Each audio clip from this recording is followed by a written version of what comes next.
أعوذ بالله من الشيطان الرجيم بسم الله الرحمن الرحيم الرحمن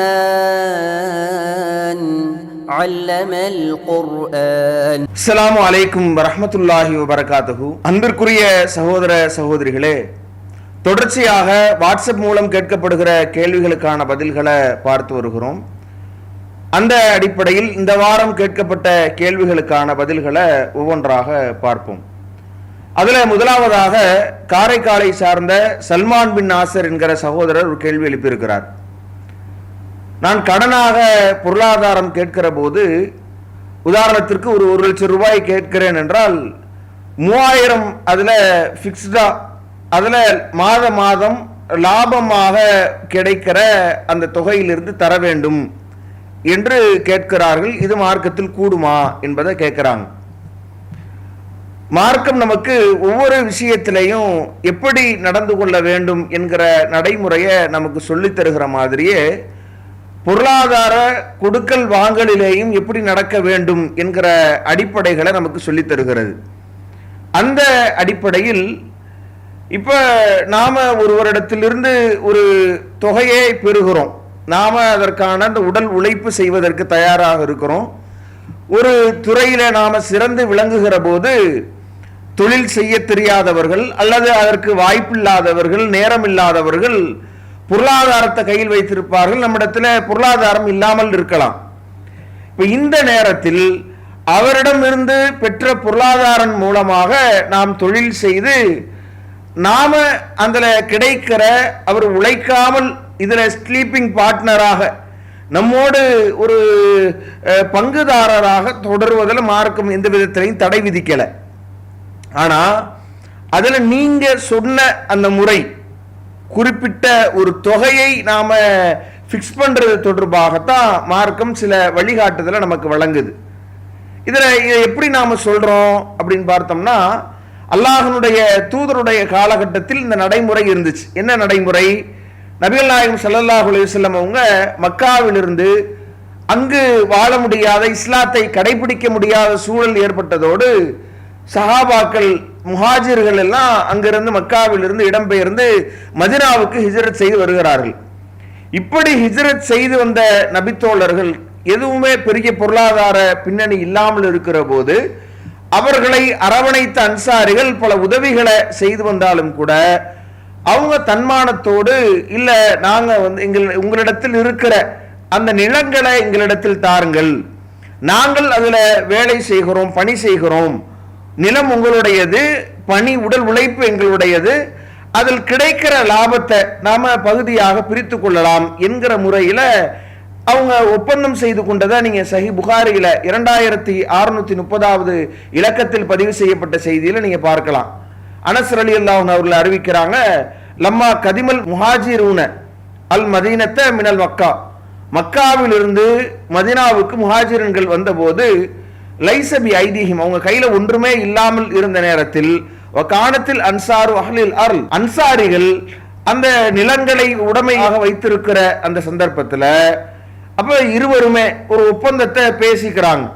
நாங்க அதுல அமல் செய்வோம், நாங்க அதுல வேலைகளை செய்வோம், உங்களுடையதாக அந்த நிலம் இருக்கட்டும், அதில் கிடைக்கிற அந்த பொருளாதாரத்திலிருந்து நாம பங்கு பிரித்து கொள்ளலாம், அதிலிருந்து கிடைக்கிற லாபத்தில் நாம பங்கிட்டு கொள்ளலாம் என்கிற முறையில அவங்க நடந்து கொண்டதை நாம ஹதீஸ்கள்ல பார்க்கிறோம்.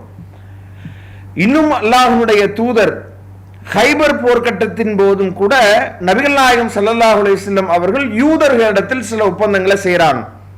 இதை 2285வது இலக்கத்தில் சஹீஹ் புகாரில் இடம்பெறுகிற செய்தியில நீங்க பார்க்கலாம். அதுல அப்துல்லா ரலியல்லாஹு அன்ஹு அவங்க அறிவிக்கிறாங்க, அல்லாஹ்வுடைய தூதர் அத்தா ரசூலுல்லாஹி ஸல்லல்லாஹு அலைஹி வஸல்லம் ஹைபரல் யஹூத, நபி ஸல்லல்லாஹு அலைஹி வஸல்லம் அவங்க அந்த ஹைபரில் வெற்றி பெற்ற போது, யூதர்களை வெற்றி பெற்ற போது அவங்க சொல்லுகிறார்கள், ஐயமுலுஹா வ யஸ்ரஊஹா, நாங்கள் அந்த உங்களுக்கு, அதாவது இஸ்லாமிய அரசாங்கம் கைப்பற்றி இருக்கிற இஸ்லாமிய அரசாங்கத்திற்கு சொந்தமான அந்த இடத்தில் நாங்கள் அங்கு உழைக்கிறோம், நாங்கள் அந்த நிலத்துல உழுது வேலை செய்கிறோம். வலகும் சத்ருன் மா யஹ்ருஜு மின்ஹா, அதிலிருந்து எது கிடைக்கிறதோ அதுல நாம பங்கிட்டுக் கொள்வோம் என்கிற ஒரு கோரிக்கையை வைக்கும் பொழுது அல்லாஹ்வுடைய தூதர் என்ன செய்யறாங்கன்னா அந்த கோரிக்கையை ஏற்று அவர்களிடத்துல அந்த நிலத்தை ஒப்படைக்கிறாங்க. அப்ப இஸ்லாமிய அரசாங்கம் அதனுடைய அந்த நிலத்தை அங்கு உழுது வேலை செய்கிற நபர்களிடத்துல ஒப்படைத்து அவங்க அதுல அந்த வேலை விவசாயத்தை மேற்கொள்வாங்க. அதுல உழைப்பாளிகளாக இருப்பாங்க. அரசாங்கம் அதுல அவங்க அரசாங்கத்துக்கு சொந்தமான நிலமாக இருக்கும். அப்ப அதில் கிடைக்கிற அந்த லாபத்தில் அரசாங்கத்திற்கும் பகுதி வரும். எவ்வளவு சதவீதம் அரசாங்கத்திற்கு சம்பந்தப்பட்டதோ ஒப்பந்தம் பேசப்பட்டதோ அவ்வளவு தூரம் வரும். இதுல கவனிக்க வேண்டிய விஷயம் இரண்டிலையும் என்ன அப்படின்னு சொன்னா, இது இரண்டிலையுமே உழைப்பு ஒருவரிடத்துல இருக்கிறது, ஒரு பொருளாதாரம் இருக்கிறது. அப்படி இருக்கிறது பிரச்சனை இல்லை, ஸ்லீப்பிங் பார்ட்னரா இருந்து கொள்ளலாம் என்பதை மார்க்கம் அனுமதித்தாலும் கூட ஒரு குறிப்பிட்ட சதவீதம் ஒருவருடைய ஆதிக்கம் அதுல எவ்வளவு இருக்கிறது, பொருளாதாரம் எவ்வளவு போட்டிருக்கிறார், உழைப்பு அதுல எவ்வளவு செலுத்துகிறார் என்பதை பொறுத்து அந்த லாபத்தை சதவீதத்துல நாம குறிப்பாக்கி கொள்ள வேண்டுமே ஒழிய குறிப்பிட்ட தொகையை நாம குறிப்பிட முடியாது. லாபத்தில் மட்டும்தான் அதுல சதவீதம் வருமா அப்படின்னு பார்த்தீங்கன்னா, தொழில் என்பது, ஒரு முதலீடு என்பது, ஒரு வேலை என்பது எப்போதுமே லாபத்தை தந்துவிடும் அப்படின்றத நாம சொல்ல முடியாது. அதுல லாபமும் வரலாம், சில நேரம் நஷ்டமும் ஏற்படலாம், அல்லது லாபமும் நஷ்டமும் இல்லாமல் ஒன்றுமே இல்லாமல் போகலாம். அப்ப இப்படி எது நடந்தாலும் அதுல இருவரும் பங்குதாரர்களாக இருவரும் அதை ஏற்கக்கூடிய சூழல் இருக்குதுல, அப்படி ஒரு சதவீத பகுதி லாபம் கிடைத்தால் 50-50, இல்ல நஷ்டம் ஏற்பட்டுருச்சுனாலும் அதிலையும் ஏற்றுக்கொள்ள வேண்டும் என்கிற நிலையில், அல்லது ஒரு குறிப்பிட்ட சதவீதத்தை முடிவு செய்வது, அவங்க கொடுத்த தொகைக்கு ஏற்ப ஒரு சதவீதத்தை முடிவு செய்து லாபத்தில் கொடுப்பது வேறு. ஒரு குறிப்பிட்ட தொகையை இவ்வளவு 1 லட்சம் ரூபாய்க்கு 3000 அப்படின்னு சொன்னா, அப்ப இதுல அப்பட்டமாக இது வட்டியுடைய தோற்றத்தில் தான் வழங்கப்படுகிறதே ஒழிய இது கிடைத்த லாபத்திலிருந்து கொடுக்கப்படுகிற பங்கு என்கிற ஒரு அடிப்படை இதுல அறவே இல்லை. ஆக இது போன்ற முறைகளை தவிர்த்து நாம உண்மையில் அதை முதலீடு செய்கிறோம், அந்த முதலீட்டில் ஒரு குறிப்பிட்ட லாபம் அடைகிறோம் என்கிற போது அந்த லாபத்தில் நாம குறிப்பிட்ட சதவீதத்தை முடிவு செய்து அந்த சதவீதத்தை லாபமானாலும் நஷ்டமானாலும் சம அளவில் அந்த பங்குதாரருக்கு வழங்கப்படும் என்பதை ஒப்பந்தமிட்டு செய்வதற்கு இந்த நபிமொழிகளை ஆதாரமாக பார்க்கிறோம். அப்படி செய்து கொள்ளலாமே ஒழிய ஒரு குறிப்பிட்ட தொகையை முடிவு செய்வது என்பது மார்க் அடிப்படையில் தவறு என்பதை இதற்குரிய பதிலாக சொல்லிக் கொள்கிறோம். அடுத்ததாக ஒரு சகோதரர் கேட்கிறார், ஜும்மாவில் இமாமாக நிற்பவர் அவர் கேள்வி கேட்டு மக்கள் அதற்கு பதில் சொல்லலாமா? ஹதீஸ் அடிப்படையில் பார்க்கும் பொழுது ரசூலுல்லாஹி ஸல்லல்லாஹு அலைஹி வஸல்லம் அவங்க தொழுகை சம்பந்தமாகவும் மழை தொடர்பாகவும் பேசியிருக்கிற மாதிரி செய்திகள் இருக்கிறது. இது அல்லாத நேரங்களிலேயும் மக்களை பார்த்து கேட்கலாமா அப்படின்ற மாதிரி கேட்கிறாங்க. பொதுவாக ஜும்ஆ என்கிற அந்த வணக்கத்தை பொறுத்தவரை அதில் சில ஒழுங்குகள் பேணப்பட வேண்டும் என்று மார்க்கம் நமக்கு சொல்லித் தருகிறது. அது என்ன ஒழுங்கு அப்படின்னா, அல்லாஹ்வுடைய தூதர் அதை சொல்லி காட்டுகிற போதே அதில் நிறைய விஷயங்கள் சொல்லப்பட்டாலும் கூட உரை தொடர்பாக நபிகள் நாயகம் ஸல்லல்லாஹு அலைஹி வஸல்லம் அவர்கள் சொல்லி காட்டுவதை சஹீஹ் புகாரியில 853வது இலக்கத்தில் நீங்க பார்க்கலாம். அல்லாஹ்வுடைய தூதர் அதுல நடக்கிற அந்த உரைக்கு சொல்லுகிற போது, இதா தகல்லமல் இமாமு, அந்த இமாம் பேசக்கூடிய அந்த விஷயத்தை அவர் சும்மா இன்சித், அவர் அமைதியான முறையில் அங்கு அமர்ந்து கேட்கிற போது பல விஷயங்களை சொல்றாங்க. அதுல குளித்து அவர் தன்னை தூய்மையை மேற்கொண்டு எண்ணெய் தேய்த்து கொண்டு நறுமணத்தை தடவி கொண்டு புறப்பட்டு இருவரை பிரிக்காம பள்ளிவாசல்ல அந்த இமாம் உரையாற்ற தொடங்கும் போதே அவர் அமர்ந்து விடுகிறாரே. அப்ப அப்படியானவருக்கு அல்லாஹ்வுடைய தூதர் சொல்றாங்க, இல்லா குஃபிர லஹு மா பைன வ பைனல் ஜும்ஆத்தி உஹ்ரா, அவர் இந்த ஜும்மாவுக்கும் மறு ஜும்மாவுக்கும் மத்தியில் இருக்கிற அந்த பாவங்கள் எல்லாம் மன்னிப்பதற்குரிய அடிப்படையாக இருக்கும் அப்படின்றத சொல்றாங்க. அப்ப இமாம் உரை நிகழ்த்துங்கிற போது அமைதியோடு அதை கேட்க வேண்டும் என்கிற அடிப்படையை அதில் ஒழுங்காக சொல்றாங்க. அதே மாதிரி அல்லாஹ்வுடைய தூதர் சொல்லி காட்டுகிற போது, இதா குல்த லி சாஹிபிக்க யௌமல் ஜும்ஆத்தி அன்சித் வல் இமாம் யக்துபு ஃபகத் லகவுத, இமாம் பேசிக் கொண்டிருக்கிற போது பக்கத்தில் இருக்கக்கூடியவரை பார்த்து அமைதியாக இரு என்று அவர் பேசிக் கொண்டிருக்கிற போது நீங்க சொன்னாலும் கூட நீங்க வீணான காரியத்தில் ஈடுபட்டு விட்டீர்கள்.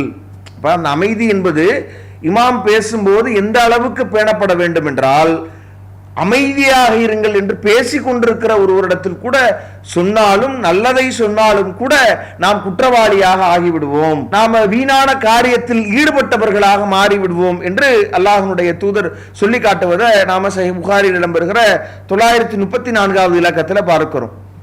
அதே மாதிரி அல்லாஹ்வுடைய தூதர் எந்த அளவிற்கு அதை சொல்லி காட்டுகிறார்கள் என்றால், அதுல ஒழுங்கு பேணப்பட வேண்டும் என்றால், ஒமம் மஸ்ஸல் ஹசா, யார் கீழே இருக்கிற அந்த சிறு கற்களை தொட்டு விளையாடி கொண்டிருக்கிறார்களோ இமாம் பேசிக் கொண்டிருக்கிற போது, ஃபகதுல் அகா, அவர் வீணான செயலில் ஈடுபட்டு விட்டார் என்று சஹீஹ் முஸ்லிமில் இடம்பெறுகிற 1557வது இலக்கத்தில் பதிவு செய்யப்பட்ட செய்தியில நாம பார்க்கிறோம்.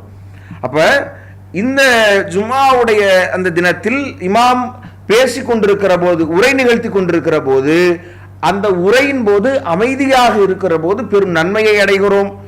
அமைதியாக இருக்கிறது எந்த அளவிற்கு முக்கியமானது என்றால், முக்கியமாக ஒருவர் பேசிக் கொண்டிருக்கிற போதும் கூட, சப்தம் எழுப்புகிற போதும் கூட அமைதியாக இருங்கள் என்று சொன்னாலும் கூட அதை நாம் வீணடித்து விட்டோம் என்கிற அளவிற்கு அல்லாஹ்வுடைய தூதர் சொல்றாங்க.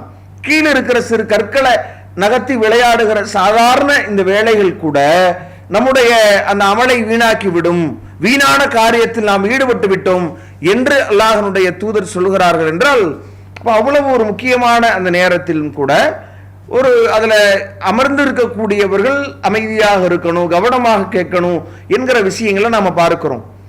இதுல சகோதரர் என்ன கேட்கிறாங்கன்னா, இப்படி ஒழுங்கான அந்த ஜும்மாவுடைய அந்த நேரத்துல நாம அந்த அமர்ந்திருக்கக்கூடிய அந்த நபர்களும் அவர்களிடத்துல இமாம் சில விஷயங்களை கேட்கலாமா என்கிற கேள்வி கேட்கிறாங்க.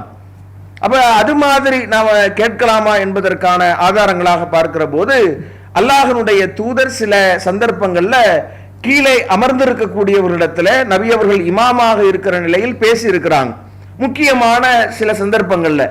அதை நாம் சஹீஹ் முஸ்லிம்ல இடம்பெறுகிற செய்தியில நாம பார்க்கிறோம்.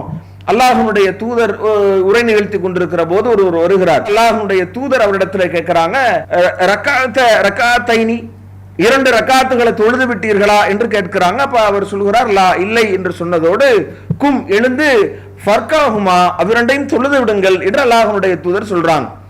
அப்ப நபிகள் நாயகம் ஸல்லல்லாஹு அலைஹி வஸல்லம் உரை நிகழ்த்துகிற போதே எதிரில் தொழுகாமல் வருகிறார் என்று தெரிகிற போது, அவர் அமர்கிறார் என்கிற போது அல்லாஹ்வுடைய தூதர் அவருக்கு தொழுவதற்கு கட்டளையிட்டு அவரிடத்துல பேசுகிறார்கள் என்கிற அந்த ஒரு விஷயத்தை பார்க்கிறோம்.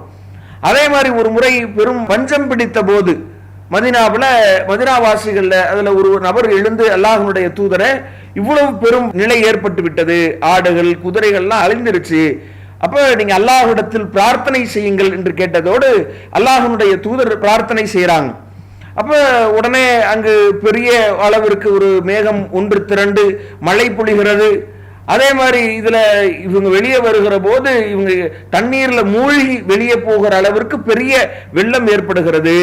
அடுத்த ஜும்மா வரைக்கும் இது மாதிரியான மழை பொழிந்து பெரிய அளவிற்கு ஒரு சிக்கல் ஏற்படுகிற போது, அப்ப அல்லாஹ்வுடைய தூதரிடத்துல அந்த மனிதர் எழுந்து, வேறொரு மனிதர் அல்லது அந்த மனிதர் என்று இரண்டுமே அந்த நபி மொழியில இடம்பெறுது.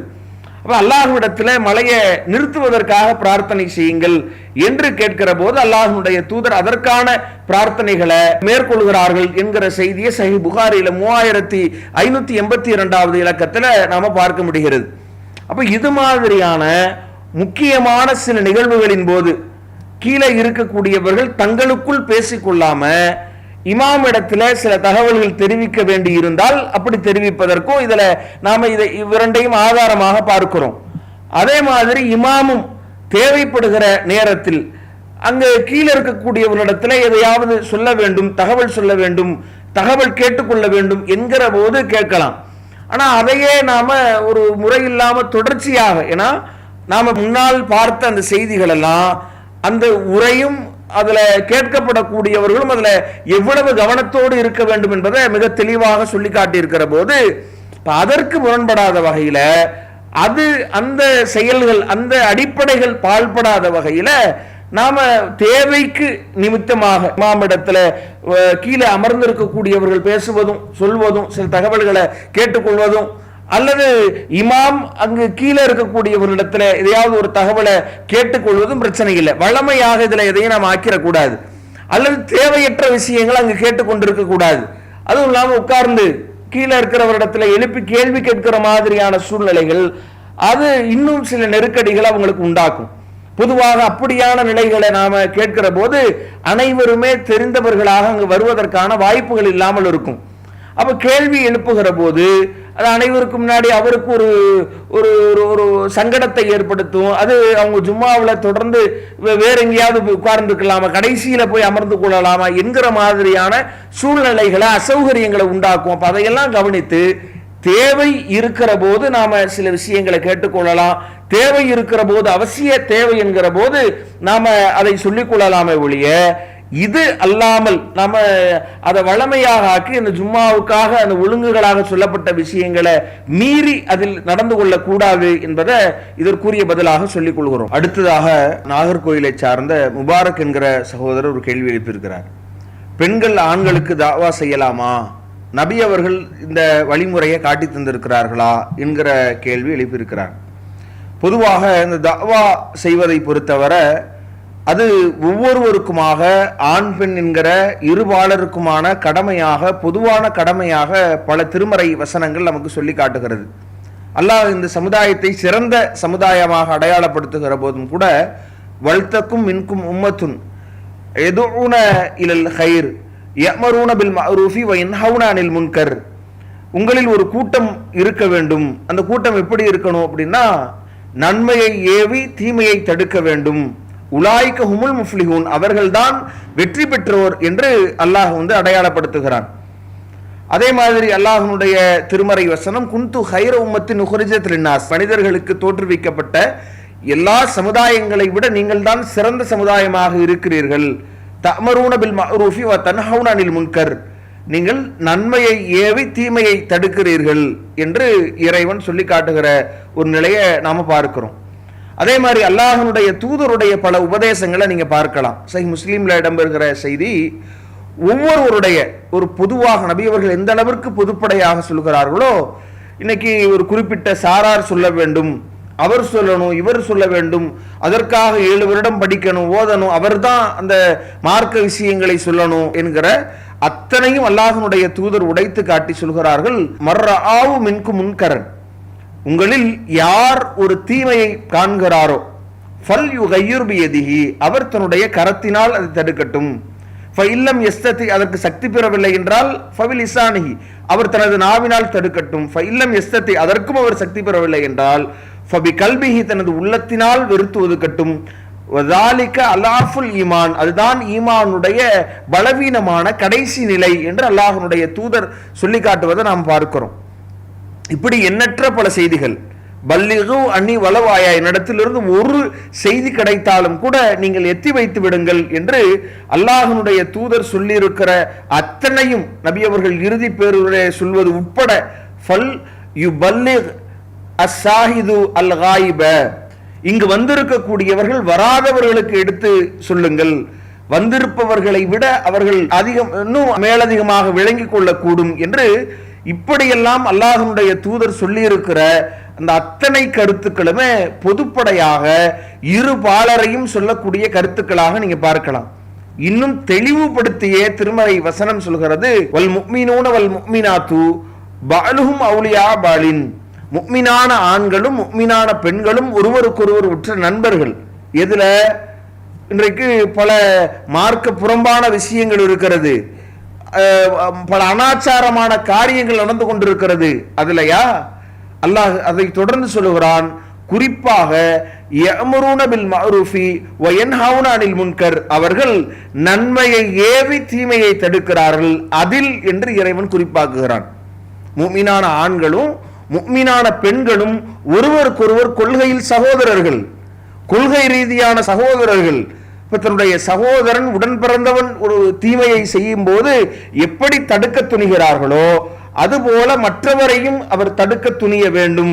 மார்க்கம் அதுல சில ஒரு ஒழுங்குமுறைகளை சொல்லித் தருகிறதை ஒழிய ஆண்களுக்கு பெண்கள் சொல்லக்கூடாது என்கிற அடிப்படையே கிடையாது. அப்ப இவங்க இந்த குர்ஆனுடைய வசனம் மிக தெளிவாக சொல்வதில்தான், தீமையை தடுப்பதில்தான், நன்மையை ஏவுவதில்தான் ஆணும் பெண்ணும் உற்ற நண்பர்கள் என்று தெளிவுபடுத்தி இருக்கிற போது, அப்போ ஒரு பெண் ஆணுக்கு சொல்லலாம் என்பதை மிக தெளிவாக நாம் விளங்கிக் கொள்கிறோம். ஆனா சில ஒழுங்குகளை பேணணும். அது பொதுவான ஒழுங்குகள் தான். என்ன ஒழுங்குகள்? அல்லாஹ்வுடைய தூதர் நமக்கு சொல்லி தந்திருக்கிறபடி பெண்கள் தன்னுடைய முகம், கை கால்களை தவிர மற்ற அனைத்து அவயங்களையும் மறைத்திருக்கணும். தனிமை போன்ற சூழல்களை ஏற்படுத்திக் கொள்ளக்கூடாது. இப்படியாக மார்க்கம் சொல்லி இருக்கிற அந்த ஒழுங்குகளை பேணியபடி நாம யாருக்கும் மார்க்க விஷயங்களை எடுத்து சொல்லலாம் என்கிற ஒரு அடிப்படையை நாம சொல்றோம். இதுல எதிர்க்கக்கூடியவர்கள் சொல்லக்கூடிய அடிப்படை என்ன? பெண்களை ஆண்கள் எப்படி பார்க்க முடியும், அதை மார்க்கம் தடுத்து இருக்கிறது என்கிற மாதிரியான சில விஷயங்களை சொல்றாங்க. ஆனால் இவர்கள் சொல்லுவதில் இவர்களே உண்மையாளர்கள் இல்லை, போலியான ஒரு பிம்பத்தை கட்டமைக்கிறார்கள் என்பதை நீங்க அவங்களுடைய சொல்லில் இருந்தே பார்க்கலாம். இப்ப இத்தகையவர்கள் சொல்லக்கூடிய அடிப்படையில இன்றைக்கு அவர்களே அதை கடைபிடிப்பது இல்லை. அது வேற விஷயம். கடை வீதிகளுக்கு போறாங்க, மற்ற விஷயங்களுக்கு போறாங்க, சுற்றுலா தலங்களுக்கு போறாங்க, கல்வி கற்க போகிறார்கள். இப்படி எத்தனையோ இடங்களுக்கு பெண்கள் போவதை அவங்க தடையா சொல்லல. மார்க்கத்தை சொல்லுகிற போதும் மட்டும் கூட அப்ப இந்த விஷயங்களை எல்லாம் ஒரு தடையாக ஒரு பிம்பத்தை கட்டமைப்பதை நீங்க பார்க்கலாம். அப்ப அல்லாஹ்வுடைய தூதர் இதுல எப்படி நடந்து கொண்டிருக்கிறார்கள்? நபி ஸல்லல்லாஹு அலைஹி வஸல்லம் அவங்க இதுல அலட்டி கொண்டிருக்கிறார்களா? ஒரு ஆண் பெண்ணை பார்க்க நேரிடுகிற மாதிரியான சூழல்களை தவிர்க்க சொல்லி இருக்கிறார்களா? ஒரு வேறு விதமான சூழல்கள் இல்லாம இன்றைக்கு பொதுவாக இது போன்ற தாவா விஷயங்கள்ல ஒரு பொதுத்தளத்துல மார்க்கத்தை சொல்லுவதற்கு தடை விதிக்கிற மாதிரி அல்லாஹ்வுடைய தூதர் சுட்டிக்காட்டி இருக்கிறார்களா, அல்லது அதை அனுமதிப்பதை போன்று நபிகள் நாயகம் ஸல்லல்லாஹு அலைஹி வஸல்லம் உங்களுடைய செயல்பாடுகள் வழிகாட்டுதல்கள் அமைந்திருக்கிறதா என்று பார்த்தால் நபிகள் நாயகம் ஸல்லல்லாஹு அலைஹி வஸல்லம் அது மாதிரி எத்தனையோ இடங்கள்ல நீங்க பெருநாள் தொழுகைகள்ல பார்க்கலாம். அல்லாஹ்வுடைய தூதர் கன்னி பெண்கள் உட்பட அவங்க அதனுடைய ஒழுங்குமுறைகளை பேணி அவங்க ஆஜராக வேண்டும். மாதவிலக்கு பெண்கள் கூட அதுல ஆஜராக வேண்டும் என்கிற வரலாம் என்கிற அடிப்படையை அல்லாஹ்வுடைய தூதர் சொல்றாங்க. அல்லாஹ்வுடைய தூதருடைய காலகட்டத்தில் ஐவேளை தொழுகைகளையும் ஆண்கள் பெண்கள் கலந்து கொண்டிருக்கிறார்கள் என்கிற விஷயங்களை நாம் பார்த்திருக்கிறோம். எந்த அளவிற்குன்னா சஹீஹ் புகாரி இடம்பெறுகிற 193வது இலக்கத்தில் நீங்க பார்க்கலாம். கானர் ரிஜாலு வன் நிசாவு யத்தவல்லஊன ஃபீ ஸமனி ரசூலுல்லாஹி ஸல்லல்லாஹு அலைஹி வஸல்லம் ஜமீஅன். அல்லாஹ்வுடைய தூதருடைய காலகட்டத்தில் ஆண்களும் பெண்களும் அல்லாஹ்வுடைய தூதருடைய காலகட்டத்தில் சேர்ந்து ஒரே இடத்தில் ஒழு செய்வார்கள் என்கிற அளவிற்கு எந்த இடத்தில் நாம் அலட்டிக் கொள்ள தேவையில்லையோ அந்த விதத்துல அந்த இடங்கள்ல மார்க்க ரீதியான இடங்கள்ல மார்க்கம் சொல்லி இருக்கிற ஒழுங்குமுறைகளை கடைபிடித்து ஆண்கள் பெண்கள் சந்தித்துக் கொள்வதை மார்க்கம் எந்த விதத்திலையும் தடை விதிக்கவில்லை. தனிமை சந்திப்புகளோ அல்லது வேறு மாதிரியான உரையாடல்களோ அல்லது மார்க்கம் தடுத்திருக்கிற வகையில் ஆடை குறைவை ஏற்படுத்துவதோ இப்படியான சில ஒழுங்குமுறைகளை மார்க்கம் சொல்லுகிறதை ஒழிய தேவையற்று இவர்கள் இது போன்ற இவங்களாவே அல்லாஹ்வுடைய தூதர் தடை விதிக்காத போது இது எதையோ மார்க்க விஷயத்தை ஒரு பெண் சொல்லுகிற போது அதை எப்படி சொல்ல முடியும்? எப்படி அவங்க ஆணுக்கு முன்னாடி மார்க்கத்தை சொல்ல முடியும்? ஆண்களிடத்தில் எப்படி பிரச்சாரம் செய்ய முடியும்? ஆணும் பெண்ணும் கலந்திருக்கிற ஒரு சபைக்கு பெண் எப்படி மார்க்கத்தை சொல்லலாம் என்கிற விதத்துல கேட்கிறாங்க. ஆனா இவங்களுடைய வாதம் இவங்களுக்கே எதிரானது என்பதை அல்லாஹ்வுடைய தூதருடைய வழிகாட்டுதலுக்கு எதிரானது என்பதை நாம பார்க்க முடியும். சஹீஹ் புகாரிடம் இருக்கிற 351வது இலக்கத்தில் பதிவு செய்யப்பட்ட செய்தியை நீங்க பார்க்கலாம். அல்லாஹ்வுடைய தூதரிடத்துல பல ஆண்கள் இருக்கிற சபைகள்ல பெண்கள் கேள்வி கேட்டிருக்கிறார்கள். ஹஜ் தொடர்பான கேள்விகள் கேட்டிருக்கிறாங்க. பல்வேறு மார்க்க சட்டங்களை கேட்டுவிட்டு சென்றிருக்கிறார்கள். அப்ப பல ஆண்கள் இருக்கிற பகுதிக்கு பெண்கள் வரக்கூடாது, அல்லது பெண்களும் ஆண்களும் இருக்கிற சபையில் ஒரு பெண்ணு மார்க்க விஷயங்களை பேசக்கூடாது என்றால் அப்ப அல்லாஹ்வுடைய தூதர் எப்படி அனுமதித்திருப்பாங்க? இவ்வளவு பல செய்திகளுக்கு மாற்றமாக நபிகள் நாயகம் ஸல்லல்லாஹு அலைஹி வஸல்லம் அவங்களுடைய வழிகாட்டுதலுக்கு எதிராக இப்படியான ஒரு பிம்பத்தை கட்டமைக்கிறாங்களே ஒழிய மார்க்க அடிப்படையில் நபிகள் நாயகம் ஸல்லல்லாஹு அலைஹி வஸல்லம் அவருடைய வழிகாட்டுதல் அடிப்படையில் ஒரு பெண் பொதுவான உபதேசங்களை செய்வதோ அல்லது ஆண்களும் பெண்களும் கலந்திருக்கிற பகுதிகளில் உபதேசத்தை செய்வதோ மார்க்க விஷயங்களை சொல்லுவதோ அந்த முறையான ஒழுங்குகளை பேணி சொல்வது மார்க்க அடிப்படையில் எந்த தவறும் இல்லை என்பதை இதற்குரிய பதிலாக சொல்லிக் கொள்கிறோம். அடுத்து மேலக்காவேரியை சார்ந்த அகமது என்கிற சகோதரர் ஒரு கேள்வி கேட்டிருக்கிறார். தந்தையின் பொருத்தத்தில் அல்லாஹ்வுடைய பொருத்தம் உள்ளது, என்கிற ஒரு மாதிரி ஒரு செய்தி சில இலக்கங்களில் பதிவு செய்யப்பட்டிருக்கிறது. இந்த செய்தி சரியான செய்தியா அப்படின்றத கேட்குறாங்க. சகோதரர் சொன்ன அந்த செய்தி திருமதியில் 1899 இலக்கத்தில் அப்துல்லா இப்னு அம்ரு ரலியல்லாஹு அன்ஹு அறிவிக்கிற செய்தியாக பதிவு செய்யப்பட்டிருக்கிறது. இது திருமதியில் மட்டும் இல்லாமல் இன்னும் பல நூட்களில் பதிவு செய்யப்பட்டிருக்கிற ஒரு செய்தி. அதில் அல்லாஹ்வுடைய தூதர் சொல்கிற போது ரிலா ரப்பி ஃபி ரிலல் வாலிதி, அல்லாஹ்வுடைய தூதர் சொல்கிறார்கள், தந்தையினுடைய பொருத்தத்தில் தான் அல்லாஹ்வுடைய பொருத்தம் இருக்கிறது என்று சொல்கிற மாதிரி அந்த செய்தி இடம்பெற்றிருக்கிறது. அதே மாதிரி சஹத்துர் ரப்பி ஃபி சிஹத்தில் வாலிதி, தந்தையினுடைய வெறுப்பில் தான் அல்லாஹ்வுடைய வெறுப்பும் கோபமும் இருக்கிறது என்று சொல்கிற மாதிரியான இந்த செய்தி இடம்பெற்றிருக்கிறது. இந்த செய்தியை பொறுத்தவரை இதில் இடம்பெற்றிருக்கிற அத்தா என்கிற ஒரு நபர் மஜ்ஹூல் என்கிற விதத்தில் அவர் குறித்த அந்த தகவல்கள் தெரியப்படாத வகையில், யாருன்னு இவர் அறியப்படாத ஒரு நிலையில், அவர் குறித்த குறைநிறைகள் தெளிவுபடுத்தப்படாத நிலையில் உள்ள ஒரு அறிவிப்பாளராக இருக்கிறத இந்த செய்திகள் இடம்பெற்றிருக்கிற எல்லா செய்திகள்லையுமே இந்த நபர் இடம்பெற்றிருக்கிறத நாம் பார்க்கிறோம். அது மட்டும் அல்லாமல் இந்த செய்தியில் இடம்பெற்றிருக்கிற விஷயத்தை குறித்து இந்த செய்திற்கு கீழேயே இதை பதிவு செய்திருக்கிற இமாம் திருமதி அவங்க இந்த செய்தியை குறித்து ஆய்வு செய்துவிட்டு சொல்றாங்க, இந்த செய்தி இரண்டு விதமாக, ஒன்று அல்லாஹ்வுடைய தூதரிடத்தில் இருந்து அறிவிப்பதை போன்று வந்திருக்கிறது. இன்னொரு புறத்தில் இந்த செய்தி அப்துல்லா இப்னு அம்ர் என்கிற நபித்தோழருடைய சொந்த கூற்றாக இருக்கிறது. இதை குறித்து இமாம் திருமதி அவங்க சொல்லுகிற போது அதை பார்த்துவிட்டு வலம் எர்ஃபாஹு, இதை அவர் அல்லாஹ்வுடைய தூதரிடத்தில் தூதர் வரைக்கும் உயர்த்தி மர்ஃபுவாக அறிவிக்காம அப்துல்லா இப்னு அம்ர் அவங்களுடைய சொந்த கருத்தாக அறிவித்திருக்கிறார்கள். வஹாதா அஸஹு, இதுதான் மிக ஏற்றமானது என்கிற கருத்தையும் சொல்றாங்க. அப்ப இமாம் திருமதி அவங்க அந்த வேறு அறிவிப்பாளர் தொடர்களை எல்லாம் குறிப்பிட்டு, அப்போ அதை குறிப்பிட்டு அதில் நடந்திருக்கிற பிரச்சனையை சுபா அவங்களுடைய மாணவர்களில் இந்த ஹாலித் பின் அல் ஹாரிஸ் என்பவரை தவிர வேறு யாரும் இதை மர்ஃபுவாக அறிவிக்கலை. அவங்களிடமிருந்து பல மாணவர்கள் அறிவித்திருக்கிற இந்த செய்தியில் பல்வேறு விதமான செய்திகளை எடுத்து பார்க்கிற போது அப்போ மிக இந்த இருவர் மர்ஃபுவாக அறிவித்ததையும் மௌகூஃபாக நபிகள் நாயகம் ஸல்லல்லாஹு அலைஹி வஸல்லம் அவர்கள் அறிவித்த செய்தியாக அறிவிக்கிற அறிவிப்பாளர்களையும், அதே மாதிரி இது நபித்தோழர் அப்துல்லா இப்னு அம்ர் அவங்க அறிவிக்கிற செய்தியாக அவர்களுக்கு கீழே அறிவிக்கிற மாணவர்கள் இரு விதமாக அறிவிக்கிற போது, இதில் அறிவிக்கிற இரு வகையிலான அந்த விஷயங்கள்ல இது நபித்தோழருடைய கூற்று என்று அறிவிப்பதுதான் மிக பலவீனமானவர்களுடைய கருத்தாக இருப்பதை நாம பார்க்கிறோம். அப்ப இந்த ஆய்வின் அடிப்படையிலையும் அதுல சில பலவீனமான நபர்களும் இடம்பெற்றிருக்கிற அடிப்படையிலையும் இந்த செய்தி பலவீனமான செய்தி. ஆனா இந்த கருத்தை பொறுத்தவரை அல்லாஹ்வுடைய திருமறை வசனங்கள்ல இருந்து வகலா ரப்புக அல்லா தஅபுது இல்லா இய்யா வபில் வாலிதைனி இஹ்சானா என்று இறைவன் எப்படி நாம அல்லாஹ்வை மட்டும் வணங்கி வழிபட வேண்டுமோ நம்முடைய பெற்றோர்களுக்கு நல்லுபகாரம் செய்ய வேண்டும் என்கிற கருத்தை அல்லாஹ் சொல்லி காட்டுகிறான். அல்லாஹ்வுடைய தூதர் பல சந்தர்ப்பங்கள்ல பெற்றோர்களுக்கு நாம நல்லுபகாரம் செய்ய வேண்டும் என்பதை மாதிரி, அவர்களை பேணி பாதுகாக்க வேண்டும் என்பதை மாதிரி, அவங்கள உதாசீனப்படுத்த கூடாது, அவங்கள நோவினை செய்யக்கூடாது, அது இது மாதிரியான நிறைய கருத்துக்களை அல்லாஹ்வுடைய தூதர் தெரிவித்திருக்கிற ஆதாரப்பூர்வமான எண்ணற்ற பல நபிமொழிகளும் திருமறை வசனங்களும் இருக்கிறது என்பதை இந்த செய்திக்குரிய பதிலாக நாம் சொல்லிக் கொள்கிறோம். அடுத்ததாக ஒரு சகோதரர் கேட்கிறார், தல்பீனா என்பது என்ன? அந்த தல்பீனா கஞ்சி அதை நாம் குடிப்பதன் மூலமாக மன உளைச்சலுக்கு அது மருந்து என்கிற மாதிரி நபிமொழிகள் இடம்பெறுகிறது, அதன் விளக்கம் என்ன அப்படின்றத கேட்குறாங்க.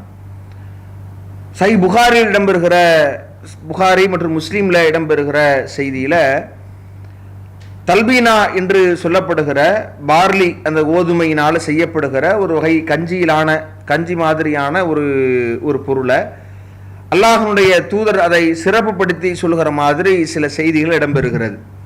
அது சஹீஹ் புகாரில சஹீஹ் முஸ்லீம்ல இடம்பெறுகிற அந்த செய்தியை நாம் பார்க்கலாம். அந்த செய்தியில இன்ன தல்பீனத்தை துஜிம்மு ஃபுஆதல் மரீலி, இந்த தல்பீனா என்பது நோயாளிகளுடைய உள்ளத்திற்கு ஆறுதல் அளிக்கக்கூடியது, வததுஹபு பி பஅலில் ஹுஸ்னி, கவலைகளின் சிலவற்றை போக்கக்கூடியது என்கிற விதத்தில் அல்லாஹ்வுடைய தூதர் சொன்ன மாதிரி இந்த செய்தி இடம்பெறுகிறது. பொதுவாக இந்த செய்தி எந்த அடிப்படையில் அல்லாஹ்வுடைய தூதர் சொல்லியிருக்கிறாங்க அப்படின்றத நாம் பார்க்கிற போது, முதல்ல இந்த செய்தி சொல்லுகிற அடிப்படையை நாம் பார்த்தோம்னா, சாதாரணமாக இப்போ நம்முடைய யதார்த்த வாழ்க்கையில் நாம் ஒரு பொருளை குடிக்கிற போது நாம் அதன் மூலமாக அடைகிற அந்த யதார்த்தமாக இருக்கும்ல, இப்போ டீ காஃபி நாம் குடிக்கும் பொழுது அதன் மூலமாக ஒரு சுறுசுறுப்பு தன்மையை நாம் உணர்வோம். அதே மாதிரி சில உணவுப் பொருட்களை சாப்பிடுகிற போது நமக்கு ஆட்டோமேட்டிக்காக அது ஒரு தூக்கத்தை ஏற்படுத்தி ஒரு அமைதியை ஏற்படுத்தும். நம்ம உதாரணத்துக்கு சொல்ல போனால், நாம் இப்போ சாப்பிட்ற பொங்கல் மாதிரியான விஷயங்கள் நீங்கள் சாப்பிட்டு பாருங்க, இந்த பாயாசம் மாதிரியான விஷயங்களை சாப்பிடுகிற போது ஒரு ஒரு தூக்கம் மாதிரியான ஒரு சூழல் அதில் அந்த உணவு மூலமாகவே ஒரு தூக்கம் ஏற்படுகிற மாதிரியான ஒரு சூழல் ஏற்படும். அப்போ இது ஒரு யதார்த்தமாக நாம் சாப்பிடுகிற உணவுப் பொருள் என்பது சில நேரங்களில் தூக்கம் போன்ற ஒரு நிலையை ஏற்படுத்தி நமக்கு அமைதி ஏற்படுத்தும். சில நேரத்தில் நமக்கு ஒரு சுறுசுறுப்பை ஏற்படுத்துகிற மாதிரி. இன்னைக்கு அதற்காகவே இந்த கஃபைன் என்கிற அந்த பொருள் அதிகமாக, அந்த வேதிப்பொருள் அதிகமாக இடம்பெற செய்து, சில ரெட்புல் மாதிரியான சில விஷயங்கள் அதில் அதிகமாக இடம்பெற செய்து எனர்ஜி ட்ரிங்க் என்கிற பேரில் விற்கிறாங்க. இப்போ அதை குடிக்கிற போது தொடர்ந்து வேலை செய்ய பணியில் ஈடுபடக்கூடிய ஒருவருக்கு தூக்கம் ஏற்படாமல் இருப்பதற்கு அது போன்ற பானங்களை எல்லாம் இன்றைக்கு குடிக்கிறத பார்க்கிறோம். அப்ப அந்த வகையில் அல்லாஹ்வுடைய தூதருடைய காலகட்டத்தில் இருந்த இந்த பொருள் குறித்த ரசூலுல்லாஹி ஸல்லல்லாஹு அலைஹி வஸல்லம் அவங்க கருத்து தெரிவித்திருக்கிறத நாம பார்க்கிறோமே ஒழிய, இதை வைத்துக்கொண்டு சிலர் என்ன செய்யறாங்க அப்படின்னா, இதற்கு மார்க்க முத்திரையை குத்தி இதை ஒரு மார்க்க விஷயமாக நபி ஸல்லல்லாஹு அலைஹி வஸல்லம் சொன்ன ஒரு சுன்னத்தை போன்ற ஒரு தோற்றத்தை ஏற்படுத்தி இதன் மூலமாக நம்ம மறுமையில் ஏதோ நன்மை அடைவோம் என்கிற மாதிரியான ஒரு பிம்பத்தை கட்டமைத்து வியாபாரம் செய்ய ஆரம்பிச்சிடுறாங்க. இதை நீங்க பார்க்கலாம். ஹிஜாமா என்கிற பெயரில் அல்லாஹ்வுடைய தூதருடைய காலகட்டத்தில் இருந்த அவங்க அன்றைக்கு மருத்துவ முறையாக கருதி வந்த ஒரு விஷயம். அதை இன்றைக்கு மருத்துவ உலகம் அங்கீகரித்து அதை ஏற்க தகுந்ததாக வைத்திருந்தா பிரச்சனை இல்லை. இன்னைக்கு அதை விட அட்வான்ஸா வந்துட்டாலும் கூட, அல்லது இது சரியில்லை என்று சொன்னாலோ, அல்லது இதை விட கூடுதலாக வேறொன்றும் இருக்கிற போது, இல்லை இல்லை இது அல்லாஹ்வுடைய தூதர் சொன்னது, இது சுன்னத், இது செய்வதனால் ஏதோ மறுமையில் நன்மை ஏற்பட்டு விடும் என்கிற மாதிரியான ஒரு நகர்வு சிலர் பொதுவாக இது எந்த அளவிற்கு போயிருச்சு அப்படின்னா, இன்னைக்கு நிறைய விஷயங்களை இன்றைக்கு ஏதோ அல்லாஹ்வுடைய தூதர் காட்டிய நபி வழி மருத்துவம் என்கிற பெயரில் சிலர் புத்தகங்கள் வெளியிடுவதை நீங்க பார்க்கலாம். ரசூலுல்லாஹி ஸல்லல்லாஹு அலைஹி வஸல்லம் அவங்க சொல்லாத பல விஷயங்களை சேர்த்திருக்கிறாங்க. நபி அவர்கள் யதார்த்தமாக சொல்லி இருக்கிற, ஏன்னா நாம நபிகள் நாயகம் ஸல்லல்லாஹு அலைஹி வஸல்லம் உங்களுடைய அந்த நகர்வை பொறுத்தவரை இன்னைக்கு அனைவருமே மிக தெளிவாக நாம விளங்கி வச்சிருக்கிறோம். அல்லாஹ்வுடைய தூதருடைய வார்த்தை ஒவ்வொன்றுமே உமா யன்திகு அனில் ஹவா இன் ஹுவ இல்லா வஹீயுஹா என்கிற விஷயத்தை நாம விளங்கி வச்சிருக்கோம். ரசூலுல்லாஹ் பேசுகிற அத்தனையும் வஹி என்பது நபிகள் நாயகம் ஸல்லல்லாஹு அலைஹி வஸல்லம் மார்க்கமாக பேசுகிற விஷயங்கள் தான். நபி அவங்க இப்போ ஒரு சாதாரணமாக சில நேரங்களில் நபிகள் நாயகம் ஸல்லல்லாஹு அலைஹி வஸல்லம் இயல்பாக எல்லாரும் இணை வைப்பாளர்களும் இப்படி உணவு உண்றாங்களோ அது மாதிரி நபிகள் நாயகம் ஸல்லல்லாஹு அலைஹி வஸல்லம் அவங்களும் அவங்களுடைய உணவும் அமைந்திருக்கும். நபி அவங்க சப்பாத்தி சாப்பிட்டாங்க, கோதுமை சாப்பிட்டார்கள் என்பதனால் நாமும் கோதுமை சாப்பிட வேண்டும் என்பது சுன்னத் என்று சொன்னால் ஏற்போமா யாராவது? அது ஏற்க தகுந்ததாக நாம் நினைக்கிறோமா? கிடையாது. நபி ஸல்லல்லாஹு அலைஹி வஸல்லம் அவங்க உடை இந்த மாதிரி உடை அணிந்தாங்க. பல இடங்களில் நபிகள் நாயகம் ஸல்லல்லாஹு அலைஹி வஸல்லம் உடை ஒரு போற்றப்பட்ட ஒரு துணியாக இருந்ததை நாம பார்க்க முடியுது. நபிகள் நாயகம் ஸல்லல்லாஹு அலைஹி வஸல்லம் அவங்க அப்படித்தான் ஆடை உடுத்தி இருக்கிறார்கள் என்று. ஆனா இன்னைக்கு அணியக்கூடியவர்கள் அது மாதிரி ஆடை அணிவது சுன்னத் என்று சொல்றாங்களா? அதைத்தான் அணிய வேண்டும் என்று பேசுகிறார்களா? கிடையாது. அதே மாதிரி அல்லாஹ்வுடைய தூதர் முடி வைத்திருந்தாங்க, அவங்களுடைய தோல் பூஜம் வரைக்கும் வைத்திருந்தாங்க. இன்றைக்கு அதே மாதிரி வைக்க வேண்டும் என்று சொல்கிறார்களா? அது சுன்னத் என்று கருதுகிறார்களா? இல்ல. அல்லாஹ்வுடைய தூதர் ஒரு அமைப்பில் வீடு வைத்திருந்தார்கள். ரொம்ப அந்த வீட்டில் எவ்வளவு ஒரு நெருக்கடியான அல்லாஹ்வுடைய தூதர் தொழுதால் நபி அவர்களுடைய மனைவி படுக்க முடியாத அளவிற்கு நெருக்கடியில வீடு அமைத்தாங்க. அது மாதிரி வீடு அமைக்கணும் என்பது சுன்னத் என்று விளங்குகிறார்களா? இல்ல. மண்ணால கட்டினாங்க, அது மாதிரி நாமளும் மண்ணில் தான் கட்டணும்.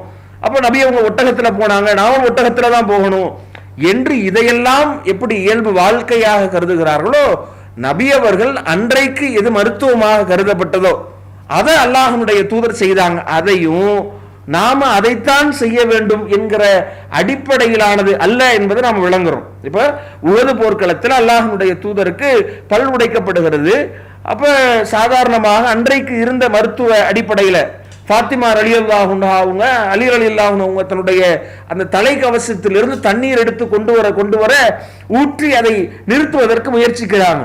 ஆனா அந்த ரத்தம் வழிந்தோடுவது நிற்கவே இல்லை என்கிற போது அங்கிருந்த அந்த பாயை கரித்து அதனுடைய சாம்பலை வைத்து நிறுத்துறாங்க. அப்ப இன்றைக்கு காலகட்டத்தில் இப்படி சாம்பலை வைக்கிற போது அது இன்ஃபெக்ஷன் ஆகும் என்று மருத்துவ உலகம் சொல்லுதுன்னு வைங்க. இப்ப இல்ல இல்ல நாங்க அதைத்தான் செய்வோம் என்று நாம சொல்ல முடியுமா? அன்றைக்கு இருந்தது உண்மையில் அது சரியான நகர்வு தான். அன்றைக்கு ரத்தம் நிறுத்தினார்கள். இன்றைக்கு அதை அவங்க தையல் போடும் பொழுதோ அல்லது அதை மருத்துவர்கள் கையாளும் பொழுது அதன் மூலமா அதை கிளீன் பண்ணணும், எங்களுக்கு அது அசௌகரியமாக இருக்கிறது என்று இன்றைக்கு சொல்வார்கள் என்றால், அப்ப நாம அது சுன்னத்தாக, அது நபி அவர்கள் சொன்னது நாங்கள் அப்படித்தான் செய்வோம் என்று யாரும் பேசுவது இல்லை. யதார்த்தத்தை நாம புரிந்து கொள்கிறோம். அது மாதிரி தான் அல்லாஹ்வுடைய தூதர் பல கட்டத்தில் இந்த மருத்துவ ரீதியாக சொல்லி இருக்கிற அந்த விஷயங்களை போட்டு குழப்பி கொண்டு அதை சிலர் ஏதோ மார்க்கத்தில் வலியுறுத்தப்பட்ட ஒன்றாக, மார்க்கத்தில் அது காட்டித்தரப்பட்ட ஒன்றாக, இறைவன் சொன்ன ஒன்றை போன்ற ஒரு பிம்பத்தை கட்டமைப்பதை நீங்க பார்க்கலாம். ஆனா நபித்தோழர்களை இதை தெளிவாக உணர்ந்து வைத்திருந்தார்கள். அல்லாஹ்வுடைய தூதருடைய செயல் என்றால் அதுல நபி அவர்களுடைய தனித்த செயலும் இருந்தது. அல்லாஹ்வுடைய தூதர் என்கிற விதத்தில் நபி அவர்கள் வஹீயின் அடிப்படையிலும் செய்திருக்கிறார்கள் என்பதை மிக அழகாக நாம அதை வித்தியாசப்படுத்தி அவர்கள் பார்த்திருக்கிறார்கள் என்பதை பல செய்திகளை நாம் தெரிந்து கொள்கிறோம். அதிலும் குறிப்பாக சஹீஹ் புகாரியிடம் இருக்கிற 5283 இலக்கத்தில் பதிவு செய்யப்பட்ட செய்தி, பரீரா முகைஸ் என்கிற இருவரும் தம்பதியினர்களாக இருந்திருக்கிறாங்க. இதுல இந்த பரீரா அவரை பிரிந்துவிட நினைக்கிற போது, அவருடைய மனைவி அவங்க நினைக்கிற போது அல்லாஹ்வுடைய தூதரிடத்துல அவங்க விவாகரத்து கோருறாங்க. அப்ப நபிகள் நாயகம் ஸல்லல்லாஹு அலைஹி வஸல்லம் அவங்க என்ன செய்றாங்கன்னா, தனிப்பட்ட முறையில் மார்க்கம் அதற்கு அனுமதி வழங்குகிறது. ஒரு பெண்ணுக்கு தன்னுடைய கணவர் பிடிக்கவில்லாத போது, அதற்கு தகுந்த காரணம் இருக்கிற போது அதை முறையிட்டு அவங்க விவாகரத்து பெறக்கூடிய உரிமையை மார்க்கம் வழங்கி இருக்கிறது. ஆனா அல்லாஹ்வுடைய தூதர் என்ன செய்யறாங்கன்னா, இருவருக்கும் ஒரு நலம் நாடி நபிகள் நாயகம் ஸல்லல்லாஹு அலைஹி வஸல்லம் அவங்க தனியாக தன்னுடைய சொந்த அடிப்படையில் அவங்களுக்கு மத்தியில் ஒரு இணக்கத்தை ஏற்படுத்த வேண்டும் என்பதற்காக அல்லாஹ்வுடைய தூதர் என்ன செய்யறாங்கன்னா, நீங்க முகைஸிடம் நீங்க திரும்பி போகக்கூடாதா என்று பரீரா அவங்களிடத்துல கேட்கிறாங்க. அப்படி கேட்கிற போது அல்லாஹ்வுடைய தூதரிடத்துல அவங்க கேட்கிறாங்க, யா ரசூலுல்லாஹ், அல்லாஹ்வுடைய தூதரை தஅமுருனி, இதை நீங்க எனக்கு கட்டளை இடுகிறீர்களா, மார்க்க கட்டளையாக இடுகிறீர்களா என்று கேட்கிற போது அல்லாஹ்வுடைய தூதர் சொல்றாங்க, இன்னமா அன அஸ்ஃபௌ, நானெல்லாம் உங்களுக்கு பரிந்துரை தான் செய்கிறேன். மார்க்க ரீதியாக கட்டளையிட்டா அவங்க கட்டுப்பட்டாக வேண்டும். அப்ப மார்க்க ரீதியான கட்டளையாக இல்லை, நான் இதை உங்களுக்கு பரிந்துரைக்கிறேன் என்கிற போது அப்ப எனக்கு அவர் தேவையில்லை என்கிற முடிவை அவங்க எடுக்கிறத நம்ம பார்க்கிறோம்.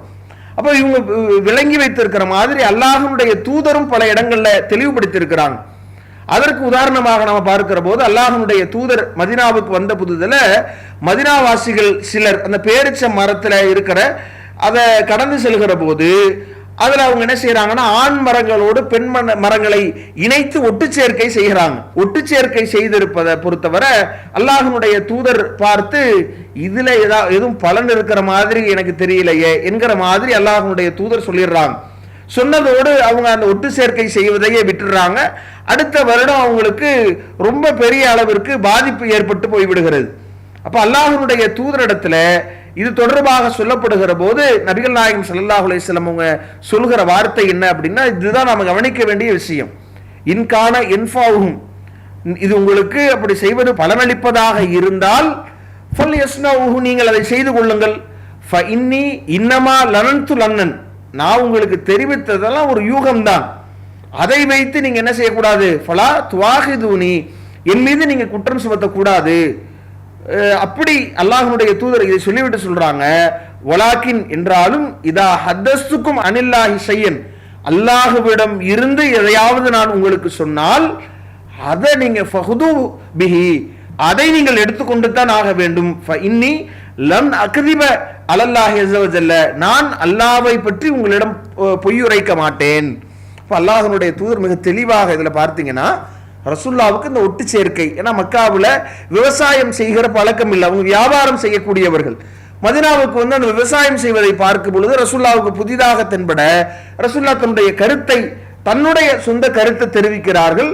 அந்த சொந்த கருத்து மக்களுக்கு ஒரு பாதிப்பை ஏற்படுத்துகிற போது, நான் என்னுடைய சொந்த கருத்தை தான் சொன்னேன், இந்த சொந்த கருத்தை நீங்க விரும்பினால் உங்களுக்கு பலன் இருக்கும் என்றால் நீங்கள் பின்பற்றலாம் உலக விஷயத்துல. ஆனா அல்லாஹ்வின் இடமிருந்து வந்ததாக வஹி என்று நான் ஒன்றை சொன்னால், இப்படித்தான் நடக்க வேண்டும் என்று அல்லாஹ் சொன்னதாக வஹியிலிருந்து மார்க்கமாக நான் எதையாவது சொன்னால் நீங்க அதை கடைபிடித்துத்தான் ஆக வேண்டும் என்று அல்லாஹ்வுடைய தூதர் சொல்லி இருப்பதை பார்க்கலாம். இன்னும் அந்த ஹதீஸுடைய வெவ்வேறு அறிவிப்புகள்ல இன்னும் தெளிவாக நபி அவங்க சொல்றாங்க, இன்னமான பஷருன், நானெல்லாம் உங்களை போன்ற ஒரு மனிதர் தான், இதா அமர்த்துக்கும் பிஷையின் மின் தீனிக்கும், உங்களுக்கு மார்க்க விஷயத்தில் ஏதாவது நான் உங்களுக்கு கட்டளையிட்டால் ஃபஹுது பிஹி, அதை நீங்கள் எடுத்துக்கொள்ளுங்கள். இதா அமர்த்துக்கும் பிஷையின், உங்களுக்கு நான் ஏதாவது மின் ராயின், என்னுடைய கருத்திலிருந்து நான் உங்களுக்கு கட்டளையிட்டால் ஃபஇன்னமா அன பஷருன், நானெல்லாம் மனிதன் தான் என்று அல்லாஹ்வுடைய தூதர் சொல்லிவிட்டு இன்னும் தெளிவுபடுத்துறாங்க, அன்தும் அஅலமு பி அம்ரி துன்யாக்கும், என்னை விட உலக விவகாரங்களில் நீங்களே நன்கறிந்தவர்கள். அவ்வளவு தெளிவாக அல்லாஹ்வுடைய தூதர் என்ன சொல்றாங்க அப்படின்னா, நபி அவர்கள் உலக விஷயத்தை சொல்வதற்கு வரல, அல்லாஹ்வுடைய தூதர் மருத்துவ குறிப்பு தருவதற்கு வரல, மருந்து விஷயத்துல நாம எப்படி நடக்க வேண்டும், எந்த மருந்தை சாப்பிட்டால் என்ன நோய் குணமாகும் என்பதை சொல்ல வரல. அல்லாஹ்வுடைய தூதர் பொதுவாக சொல்லிவிட்டார்கள், ஒவ்வொரு நோய்க்கும் மருந்துண்டு, அதை கண்டறிந்து நீங்க அதன் மூலமாக ஷிஃபாவை பெற்றுக் கொள்ளுங்க, அல்லாஹ் தான் ஷிஃபா அளிப்பான் என்கிற தெளிவை அல்லாஹ்வுடைய தூதர் ஏற்படுத்தி விட்டார்களே ஒழிய, இந்த மருந்து இதை நீங்க சாப்பிடணும் என்பதை சொல்லுவதற்கு அல்லாஹ்வுடைய தூதர் வரவில்லை என்கிற போது, இப்ப எப்படி நபி அவங்க ஒரு பொது வாழ்க்கையில் இருக்கிற போது உணவுண்டார்களோ, உடை அணிந்தார்களோ, எப்படி வாகனத்தை பயன்படுத்தினாங்களோ, வீடு கட்டினாங்களோ, எப்படி இணை வைப்பாளர்கள் அதில் ஒன்றுபட்டிருந்தாங்களோ, அது மாதிரி நபி அவர்கள் மருத்துவம் செய்தார்கள் என்றால் அன்றைக்கு இருந்த மருத்துவத்தை அல்லாஹ்வுடைய தூதர் செய்து கொண்டார்களே ஒழிய, அதுல அல்லாஹ்வுடைய தூதருடைய தனிப்பட்ட இது சுன்னத், இதை செய்வதைத்தான் அல்லாஹ் விரும்புகிறான், இதை செய்வதனால் மறுமையில நன்மை அடைவோம், இது நபி வழி மருத்துவம் என்று சொல்வதை பொறுத்தவரை இது மார்க்கத்திற்கு புறம்பானது என்கிற அடிப்படையை நாம் விளங்கிக் கொள்ளணும். அல்லாஹ்வுடைய தூதர் இந்த செய்தியில நமக்கு சொல்வது உலக காரியமாகத்தான் சொல்றாங்க. நபி அவர்கள் இதுல அந்த பார்லியில செய்யப்படக்கூடிய அந்த முறைகள் எல்லாம் நிறைய பேர் ஒவ்வொரு முறைகளையும் சொல்றாங்க. இன்னும் சொல்ல போனா அதே நபி அவர்கள் காலத்தில் கிடைத்த அதே பொருள் கிடைக்குதா என்பது அது வேற தனி விஷயம். எப்படி செய்தார்கள் என்கிற விஷயத்திலேயே நிறைய மாறி மாறி ஒவ்வொருவரும் ஒவ்வொரு மாதிரியான விளக்கங்களை கொடுக்கிறாங்க. எப்படியோ அது தெரிந்து சரியாக செய்தாலும் கூட ஒரு பொருளை நாம சாப்பிடுவதனால் அதுல என்ன ஒரு நிலை ஏற்படும் என்று சாதாரணமாக நாம் இன்றைக்கு உலகத்துல அனுபவ ரீதியாக இதை எப்படி சொல்லுகிறோமோ அது மாதிரி அல்லாஹ்வுடைய தூதர் இந்த கருத்தை தெரிவித்திருக்கிறார்கள் என்பதுதான் இதற்குரிய ஒரு அடிப்படையாக நாம பார்க்கிறோம். இதை இந்த கேள்விக்குரிய பதிலாக சொல்லிக் கொள்கிறோம். வாஹிர் தாவானா அல்ஹம்துலில்லாஹி ரப்பில் ஆலமீன். அஸ்ஸலாமு அலைக்கும் வரஹ்மத்துல்லாஹி வபரகாத்துஹு. இஸ்லாம் மற்றும் சமுதாய செய்திகளை அறிந்து கொள்ள தமிழ்நாடு தௌஹீத் ஜமாஅத் யூடியூப் பக்கத்தை உடனடியாக சப்ஸ்கிரைப் செய்து கொள்ளுங்கள். மேலும் பெல் பட்டனையும் கிளிக் செய்து கொள்ளுங்கள்.